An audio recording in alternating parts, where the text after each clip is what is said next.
Hey guys, just a quick video on how to do the counter argument rebuttal worksheet. Let me get straight to sharing my screen. All right, so if you will go down to, excuse me, let me orient my page here. If you were to go down to Monday, the 25th, we have the ERWC 2 argument, counter argument rebuttal worksheet. So let's open that up and see what that's all about.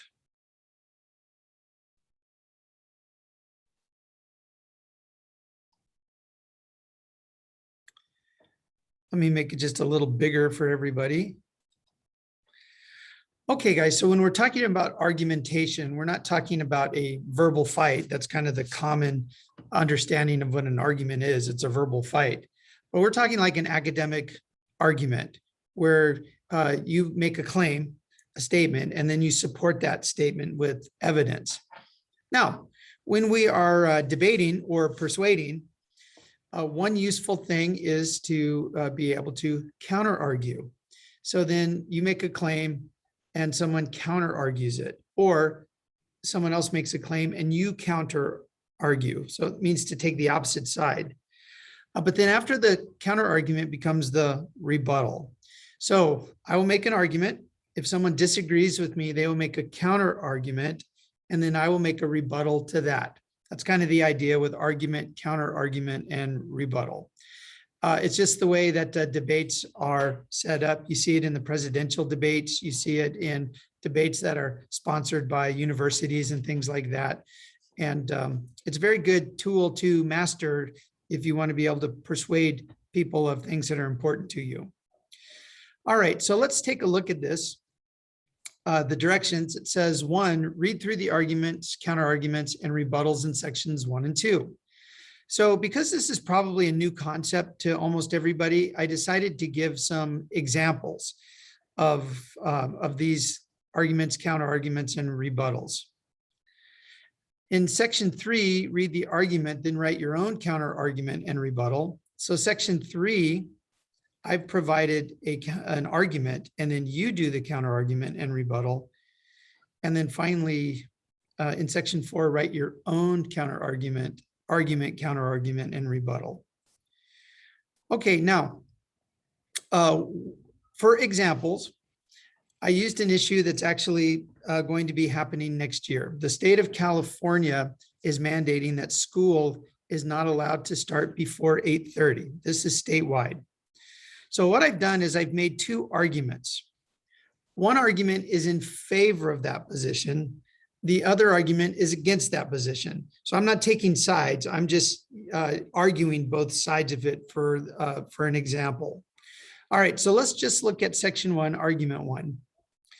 All right, let's take a look at this. Schools should begin no earlier than 8:30 because students are staying up later than in previous generations. So that's the argument. And the idea behind that argument is since students are staying up later, they're tired in the mornings, so we need to have school start a little bit later to accommodate them. So that's the argument, that this is a good idea. All right, let's look at the counter argument. So this is the other side of that argument. This is the opposite opinion.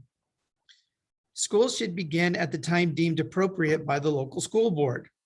If people in a local school district want to start school earlier, they already have the ability to accomplish that through the locally elected school board that is accountable to local voters.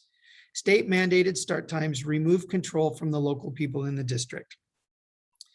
So that's the counter argument.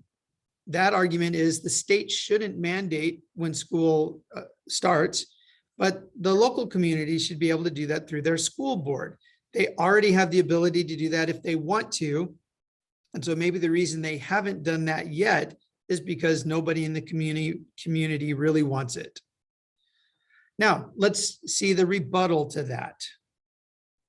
So then this rebuttal is, again, arguing in favor of the school start time being mandated by the state. Okay, here's the rebuttal. Some might say that mandating school start time should be left in the control of the local school districts. However, local school districts often don't know what's best for their own students, in the way that the State Department of Education does. We should leave these decisions up to the experts. So the counter argument is that the boards should be able to make that decision. And the rebuttal is basically saying that local school districts and boards don't know what's best for their students, so the experts should decide. Okay, that's argument one, the counter argument and rebuttal. And remember, I'm not taking sides. I'm actually arguing both sides of this position, just so you can see how that can be done. All right, let's move into argument two. Here's argument two. The state should not mandate the start of time of schools. If the parents and the families of school children want to begin later, they already have the ability to make that happen through the electoral process and the local school boards. So again, this is an argument in favor of allowing the local school districts to set their own times, because the people of the city can change that if they want through elections. They can elect school board members who will want to do that. Okay, now here's the counter argument to that. Local citizens are not in a position to make the decision on when to start school. Education experts at the state level have a better understanding of how to maximize student performance. If they determine that starting school later will improve student achievement, we should do what they say. Okay, so it just, again, it's leave the decision up to the experts. That's kind of the argument there. Now, here's the rebuttal to that. Some might say that the decision on when to start school should be made by education experts, despite what local parents and families want. However, not all school districts and local communities are the same. Some communities may have the resources to get students to school at any time of the morning, whether it's early or late. Other communities may encounter hardships trying to drop students off later to school and then getting to work on time. The point is, the local school boards are better equipped to meet the specific needs of their communities. Okay, one thing I want you to notice in the rebuttal section, I started both rebuttals with the same couple of words, some might say. Okay, when you're doing a rebuttal, you start with something like some might say, and then you give the person's counter argument, and then you rebut that. All right, so just notice that wording. I think that's an effective way to do it. All right, let's move into section 3. This is where I give an argument and you come up with the counter and the rebuttal. All right, so here is the argument. It's about block scheduling. Block schedule is more beneficial to students for 2 reasons. 1, students often lack focus, so having only 3 classes a day instead of 6 will allow them to more successfully focus on fewer things in the day. So if fewer things to focus on, it should be easier to maintain that focus. Second reason, many students don't follow through and complete homework at home. A 2-hour block will give them more time in school to complete assignments during the school day.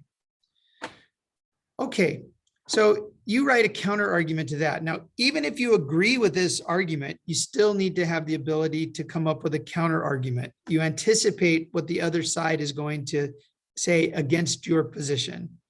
Like, for example, if focus is the issue, maybe focusing for 2 hours is going to have a worse outcome than focusing on 6 shorter classes.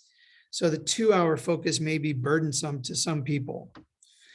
Also, if your school is meeting, your classes are only meeting half the time, you have to double the amount of work you have during that time. So it might not actually help students complete all their work at school. They may still have to have some to do at home. That's a counter argument. You can think about that as you go. Okay, then you write a rebuttal. Remember, the rebuttal is in favor of the original argument. It goes against the counter. Okay, and then 4, just for practice, I want you to do your own. It doesn't have to be school related. It could be something as silly as everybody knows that chocolate donuts are better than glazed donuts or something like that. Okay. I know this was a little bit longer, but it's a new concept. So if you're getting this at home, just go through this slowly so you make sure you understand all the content. All right, good luck. And as always, I'm always available for questions.